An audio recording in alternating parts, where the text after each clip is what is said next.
మాటలు మాట్లాడతాం, నీకు చేతగాని మాటలు మాట్లాడతాం. ఎంత విలువ తక్కిన రాజకీయాన్ని నువ్వు ఒక స్టేజీ మీద ఒక ఉన్నతమైన స్థానంలో ఉన్న మంత్రి గారితో మాట్లాడే విధానం కూడా తెలియని వ్యక్తివి. నువ్వు ఎమ్మెల్యేగా ఎలా గెలుపొందావో మాకు తెలుసు. ఎమ్మెల్యే అంటే నీకు ఒక మందు డబ్బా తెచ్చుకొని నువ్వు మాట్లాడిన నీ నియోజకవర్గంలో మాట్లాడిన వ్యక్తిని నువ్వు. ఆ రోజున మందు డబ్బాతో నీ భార్య పిల్లల్ని తీసుకొని వెళ్ళి ఇది నాకు చివరి ఎమ్మెల్యే, నా బతుకు లేదు అని చెప్పి నువ్వు బతిలాడుకున్న వ్యక్తివి. స్టేజీ మీద మంత్రి గారు వస్తే ఆ మంత్రి గారి మీద మాట్లాడటం చేతగాని వ్యక్తిలాగా ఏదో ఊగిసలాడిపోయి ఊగటం అనేది నీ కర్మకే వదిలేస్తున్నాము. ఏదైనా సరే పాడి కౌశిక్ రెడ్డి, నువ్వు మాట్లాడేటప్పుడు మంత్రుల గురించి మాట్లాడినా, నాయకుల గురించి మాట్లాడినా నువ్వు జాగ్రత్తగా మాట్లాడుతూ నేర్చుకో. పౌడి కౌశిక్ రెడ్డి అనే వ్యక్తి, ఆయనకి మంత్రులు మర్యాద ఇచ్చి ప్రోటోకాల్ ప్రకారం స్టేజ్ మీద ఎంతో రెస్పెక్ట్ ఇచ్చి ఆయన మాట్లాడే వరకు కూడా ఎంత సమయం పట్టించారో ప్రజలందరూ చూశారు. నీకు అంత గౌరవం ఇచ్చి నేను సీట్లో కూర్చోబెట్టి మైక్ ఇచ్చి మాట్లాడించి అంత సమయం పాటించే విధంగా మౌనంగా ఉండి నువ్వు మాటలన్నీ వాళ్ళు స్వాగతిస్తే, నువ్వు మంత్రులు మాట్లాడేటప్పుడు మంత్రులు మాటలను వ్యతిరేకించడం కోసం లేచి అందరి ముందు షోయింగ్ చేసి ఎందుకు ఆ విధంగా ప్రవర్తించడం అనేది సమంజసం కాదు. మీ యొక్క వ్యాఖ్యలను మేము ఖండిస్తున్నాము. నువ్వు కేసీఆర్ యొక్క శిష్యుడు అయితే అయినావు, కానీ నువ్వు సంస్కారం నేర్చుకోవాలని చెప్పి ఖబర్దార్ అని చెప్పి మీ వ్యాఖ్యలను మేము ఖండిస్తున్నాం. దయచేసి మీ యొక్క వ్యాఖ్యలను వెనక్కి తీసుకోవాలి. అంతేకాకుండా మరి ఆ మీటింగ్ అయిన తర్వాత నువ్వు ప్రెస్ మీట్ పెట్టి నువ్వు ఆ పార్టీ నుండి వచ్చిన వాళ్ళు ఈ పార్టీ నుండి వచ్చిన వాళ్ళు మాట్లాడినావు. నువ్వు కూడా కాంగ్రెస్ పార్టీ పెట్టిన భిక్ష అనేది నువ్వు మర్చిపోతున్నావు. కాబట్టి నీ యొక్క వ్యాఖ్యలను మేము ఖండిస్తున్నాము.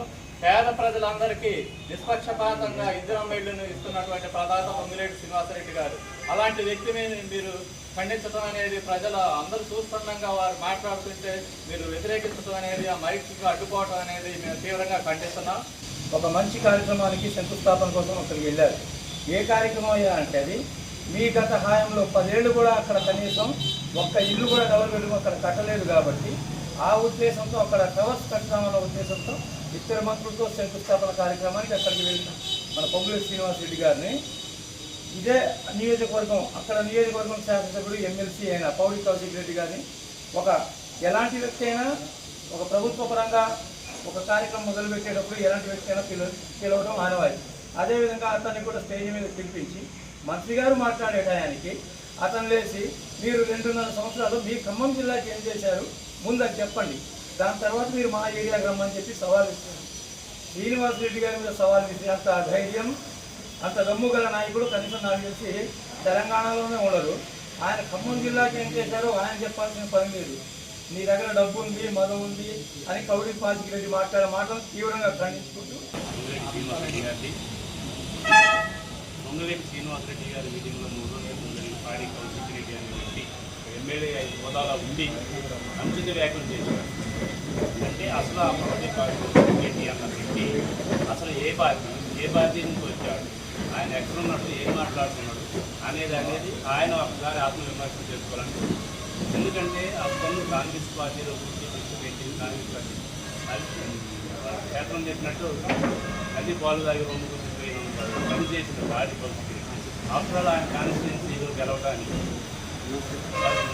లారియా పిల్లలకు తనకు అందుబాటు కొట్టుకొని తిరిగి వ్యక్తి ఎమ్మెల్యే స్టేజ్లో ఉంది. అయినా కానీ ఆయనకు ఒక గౌరవం ఇచ్చి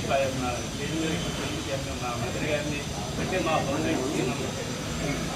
టీఆర్ఎస్ పార్టీలో ఉండి అక్కడ విభేదాలు ఇచ్చి బయటకు వచ్చేటప్పుడు ఛాలెంజ్ చేసి ఆ నాటి ముఖ్యమంత్రి కేసీఆర్ మీద ఛాలెంజ్ చేసి ఖమ్మం జిల్లా నుంచి ఒక సీటు కూడా గెలిచి ఈ గేటు దాట నేను ఖమ్మం జిల్లా అసెంబ్లీ గేటు దాట నేను శబ్దం చేసి బయటకు వచ్చిన వ్యక్తి.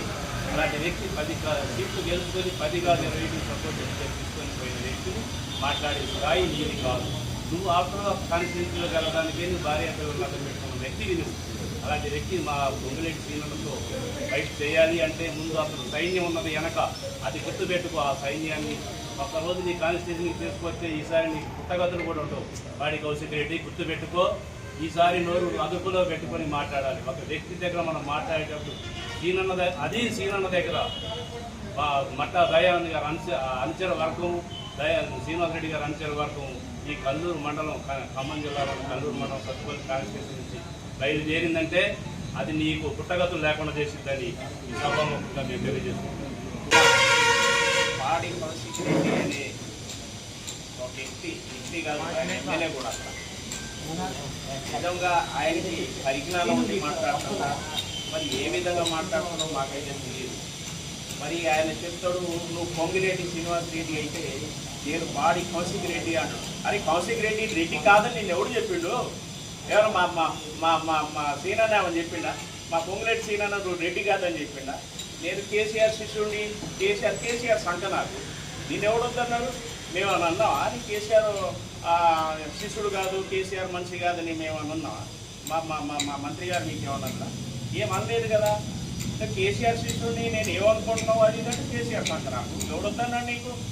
కానీ ఆయన మాట్లాడిన తీరు చూస్తుంటే ఒక రౌడీలా వేరు చేయడం, ఒక ప్రోటోకాల్గా ఒక మంత్రులు ఉన్నారు, ఒక ఇద్దరు మంత్రులు ఉన్నారు, ఒక ప్రజాసేవకులకు ప్రజాసేవ చేయడానికి వచ్చిన వ్యక్తులకి నువ్వు ఒక రౌడీలా బిహేవ్ చేసుకుంటే అక్కడ ఆ స్టేజ్ మీద చేస్తుంటే ఇట్టా చేస్తుంటే అసలు ఏమీ అర్థం కాని పరిస్థితి. అది ఇది ఏం మాట్లాడుతుంది ఏందనేది మేము చూస్తుంటే ఆ వీడియో అందులో చూస్తుంటే చాలా ఆశ్చర్యపోతున్నాం. కానీ ఈయన ఒక పొంగిరెడ్డి శ్రీనివాసరెడ్డి గారికి అనే అర్హత ఈయనకి లేదు. పొంగిరెడ్డి శ్రీనివాసరెడ్డి గారు రాష్ట్రంలో నెంబర్ 1 ఎదిగిన ఒక నాయకుడు. అటువంటి నాయకుడి మీద నువ్వు గెలవటానికే సస్తు బతుకు గెలిచినావు, అది కూడా ఫ్యామిలీని అడ్డం పెట్టి. మరి మీరు నాకు ఓటేస్తే మేము బతుకుతాం, లేకపోతే మా ఫ్యామిలీ అంతా సూసైడ్ చేసుకుంటాం. అందరూ చూసినాం, మీడియాలోనే వచ్చింది కదా అంతా. మీరు చూడకుండానే లేకపోతే చెప్పకుండా మాట్లాడలేదు. మరి అటువంటి వ్యక్తిని నువ్వు ఇప్పుడు పొంగిరెడ్డి శ్రీనివాసరెడ్డి గారికి ఇంత విమర్శించే అంత నువ్వు ఎదగలేదు, ఎదగ కూడా నీ జీవితకాలంలో పోరాడినా నువ్వు ఎదగలేవు. కాబట్టి దయచేసి నువ్వు మీలాంటి వ్యాఖ్యల్ని మీరు ఇది వాపస్ తీసుకోవాలని చెప్తాను. పాడి కౌశిక్ రెడ్డి అంటే నీకు పాడి కట్టే రోజులు వచ్చింది. నీకు పాడి పక్కా కట్టం, ఇంకా అందులో సందేహం అయితే లేదు. పొంగిరెడ్డి శ్రీనివాసరెడ్డి గారిని అనే అంత దమ్ము ధైర్యం నీకు లేదు. నువ్వు ఒక రౌడీలా వ్యవహరిస్తున్నావు తప్ప ఇంకోటి ఏమీ లేదని చెప్పేసి మేము ఈ సభాముఖంగా చెప్తున్నాం. నువ్వు ముందు నీకైతే పాడి కట్టే రోజులు అయితే వచ్చినాయి, నువ్వు జాగ్రత్తగా మాట్లాడమని చెప్పేసి ఈ సందర్భంగా చెప్తున్నాం. పొంగిరెడ్డి శ్రీనివాసరెడ్డి అంటే ఆయన ప్రజల మనిషి. ఆయన్ని ఇక్కడ మా దగ్గర మేము ఇక్కడ ఆయన దేవుడిగా భావిస్తాం. చిన్న పెద్ద అందరినీ కూడా కలుపుకొని పోయి మరి పేదవాళ్ళని కూడా పలకరించి వాళ్ళకి సహాయం చేసే గుణం, సాయం చేసే గుడి కాబట్టి ఆయన అనే అర్హత ఒక నైతికం మీకు లేదని ఈ సందర్భంగా తెలియజేస్తూ నేను ఈ విషయాన్ని అయితే మేము తీవ్రంగా ఖండిస్తున్నాము మా సత్తుపల్లి నియోజకవర్గం ప్రజల తరఫున. ఎందుకంటే మరి కల్లూరు అంటేనే శ్రీనన్న అంటేనే కల్లూరు అన్నట్టుగా అభివృద్ధి దిశగా ప్రయాణం జరుగుతుంది. మరి ఖమ్మం జిల్లాలో అభివృద్ధి అని మీరు అడిగారు కాబట్టి మేము చెప్తున్నాము, మీరు రండి ఖమ్మం జిల్లాకి. ఖమ్మం జిల్లా ఎంత అభివృద్ధి చెందిందో కాంగ్రెస్ హయాంలో తెలుస్తుంది. అలాగే మేము ఇచ్చేటువంటి ప్రతి పథకం పేద ప్రజలకు అందడము, మరి ఇందిరమ్మ ఇల్లు మేము కట్టినవి చూసి ఇప్పుడు అదే విధంగా ఇప్పుడు పట్టణ కేంద్రాలలో మరి ఇందిరమ్మ టవర్స్ కట్టడం అనేది మీకు కంటగింపుగానే ఉంటుంది. ఎందుకంటే మీరు కట్టిన ఇల్లేమో ఒక ఇంట్లో కురిసే వానతోటి మేము 7 ఇల్లులు కట్టచ్చు, అంత గట్టిగా ఉన్నాయి మీ ఇల్లు. మీ ఇంటి యొక్క భద్రత ఆ విధంగా ఉంది. మరి ఇవాళ ఇందిరమ్మ ఇల్లు చూసుకుంటే ఇంద్ర భవనాల్లో ఉన్నాయి. మరి అది మీకు చాలా బాధాకరమైన విషయమే. అలాగే ఇవాళ పంట పొలాలు చూసుకుంటే వరుణుడు అంతో ఇంట్లో కరుణించి ఎలోనిలో ప్రభావం ఉన్నా సరే పంటలు పండడానికే ఆస్కారం ఎక్కువగా ఉంది. ఇలా జరుగుతున్న తరుణంలో మీరు ఖచ్చితంగా మమ్మల్ని ఇన్ముడింపు చేసుకోలేరనమాట. మీకు ఖచ్చితంగా అది కంటగింపుగానే ఉంటుంది. మేము ఏది చేసినా సరే అది చెడు అని అనాలనేది మీ అభిప్రాయం. కానీ ప్రజలు చూస్తున్నారు మీరు ఎలా ప్రవర్తించేది. ఒక వీధి రౌడీలాగా పార్టీలు మారే విషయంలో గురివింద నలు పెరగదన్న సామెతగా మీరు చేస్తున్నటువంటి తీరు జనాలందరూ చూశారు, సభాముఖంగానే చూశారు, మీడియా ద్వారా రాష్ట్రం మొత్తం చూసేది. మరి మేము ప్రత్యేకించి చెప్పాల్సిన అవసరం లేదు. ఒక ఎమ్మెల్యే ఎలా ఉండాలో అలా ఉంటే బాగుంటుంది. విమర్శించేటప్పుడు స్థాయిని చూసుకొని కూడా విమర్శించాలని మా అందరి తరఫున తెలియజేస్తూ ఇలాంటివి జరిగినప్పుడు ఇంకాస్త తీవ్రంగా ఉంటుంది అని హెచ్చరిస్తూ ధన్యవాదాలు అందరికీ.